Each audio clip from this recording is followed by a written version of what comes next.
British काल से चले आ रहे भ्रष्टाचार को उभारने के लिए हिंदी साहित्य के प्रसिद्ध साहित्यकार व्यंग्यकार कमलेश्वर जी ने यह पाठ लिखा है, जॉर्ज पंचम की नाक। जॉर्ज पंचम गवर्नर रहे हैं और जैसा कि आप सबको पता है, आपने इतिहास में पढ़ा होगा, हिस्ट्री में पढ़ा ही है कि अंग्रेजी शासन के दौरान हम किन किन वायसराय, गवर्नर्स और यूनाइटेड किंगडम के किस मोनार्की राजतंत्र के तहत भारत में 200 साल तक के राज किया गया और किस तरह उन्होंने भारत का शोषण किया।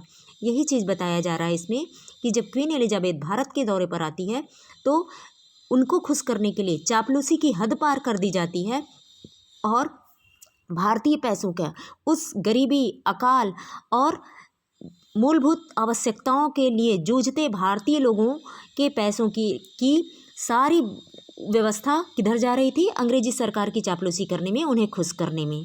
इस पाठ के माध्यम से लेखक ने बताया है कि तत्कालीन भ्रष्टाचार आज तक हमारे देश में अंदर तक जड़ पकड़ चुका है। उस भ्रष्टाचार को ही उभारा गया है कि किसी की चापलूसी करना किस हद तक सही है, हमें चापलूसी किसकी करनी चाहिए, योग्य व्यक्ति की या अयोग्य व्यक्ति की, और योग्य है तो उसे चापलूसी की आवश्यकता ही नहीं है। तो यही बता रहा है कि जॉर्ज पंचम की नाक, नाक यानी प्रतिष्ठा, हमारी इमेज कैसी होनी चाहिए। तो जॉर्ज पंचम की मूर्ति लगाने के लिए मूर्तिकार को भारत में किसी की नाक ही नहीं मिली, कोई तुलना ही नहीं की गई।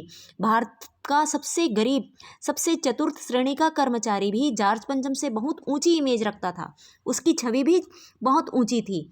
ये कमेंट, ये कटाक्ष किया है कमलेश्वर ने कि जॉर्ज पंचम की नाक से कोई भी भारतीय की नाक मैच नहीं हो सकती है। कहने का मतलब, हम कितने भी गरीब हों, कितने भी किसी भी स्तर का जीवन जी रहे हों, हम किसी के साथ उनके मूलभूत अधिकारों को नहीं छीनना जानते हैं, इसलिए हमारा स्तर ऐसे लोगों से हमेशा ऊंचा है। यही तुलना करते हुए बहुत सुंदर तरीके से एक तीखा व्यंग करते हुए लेखक ने यह पाठ लिखा है।